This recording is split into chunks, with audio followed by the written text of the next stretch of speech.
And when I was running my agency, we operated across 3 countries, 2 continents, and worked with just about every major IT and telecom brand you can think of.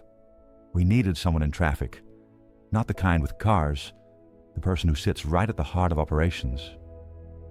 The oil in the machine. The one who holds the tension between planning, production, deadlines, and budgets. You can have the best creative idea in the world, but if it's late or over budget, you've failed. Then I meet this guy, friend of our friend, maybe 25, bright eyes, 0 baggage. He had something about him. Not knowledge, not experience, but presence, trust, a clear way of seeing. Tiny problem. He knew absolutely nothing. Didn't know what traffic was. Couldn't tell a flyer from a billboard. No clue how to plan. No background in advertising. No idea how fragile that role actually was. So I hired him, put him right in the middle of the storm, and something wild happened. The company took off. Faster, leaner, sharper. Not because he knew how it was done, but because he didn't. He wasn't burdened by, that's how we do things here. He didn't follow the system. He looked at it. And in doing so, he made it better. He found efficiencies we didn't know were possible. He bought smarter. He communicated clearer. He made it his. And that's what reminded me. Sometimes the best people for the job aren't the ones with the experience. They're the ones with the ability to see what the experienced no longer notice. Let me tell you something. Most people in leadership won't admit. Real innovation doesn't come from experts. It comes from the edges, from outsiders, from misfits, from people who didn't get the memo about how things should be done.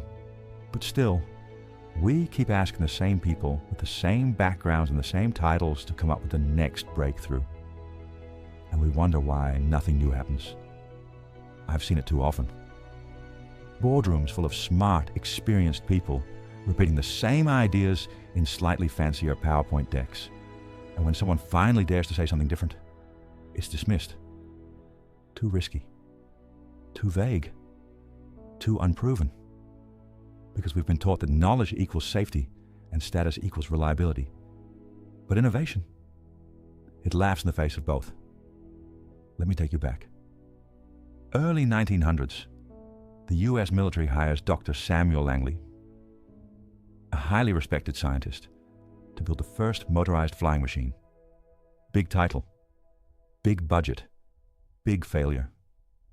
Meanwhile, 2 brothers in North Carolina, with no degrees, no funding, and nothing but a bicycle shop, are literally building the future in their backyard. They fly, they succeed, and they get ignored. Because they're not credible, not respected enough, not official enough, not expensive enough, and it would take years before the US military finally knocked on their door.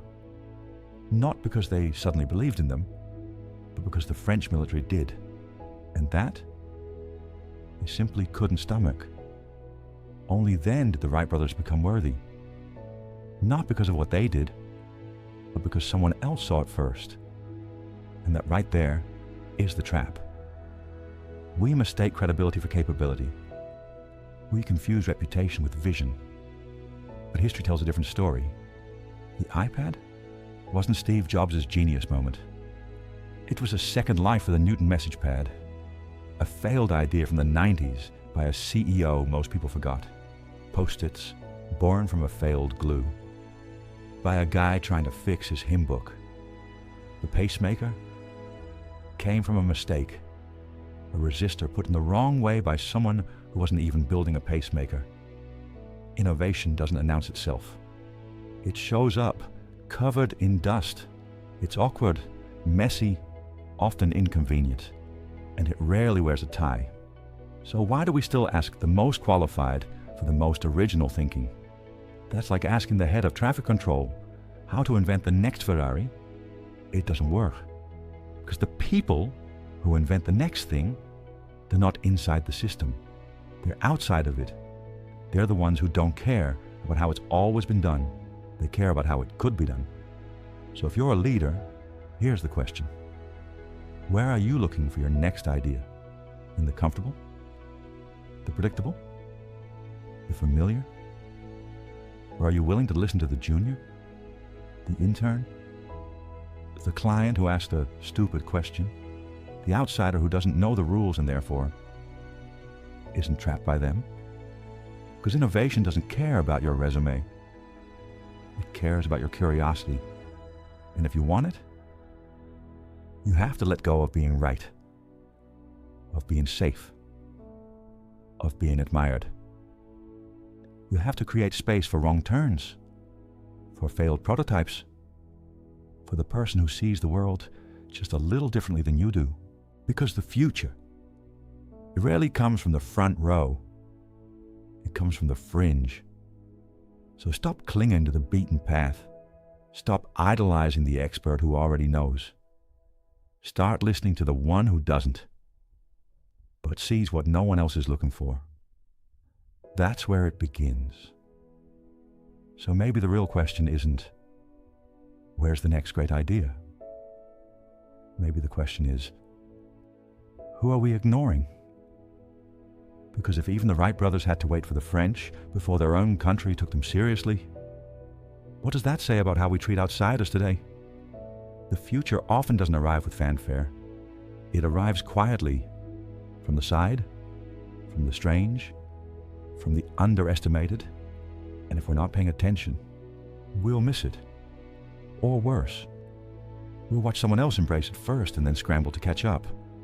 So build your team with wild cards. Listen to the one who doesn't talk like you. Give the floor to the one without the resume. Make space for the unexpected. Because what's predictable might feel safe, but it rarely changes the world.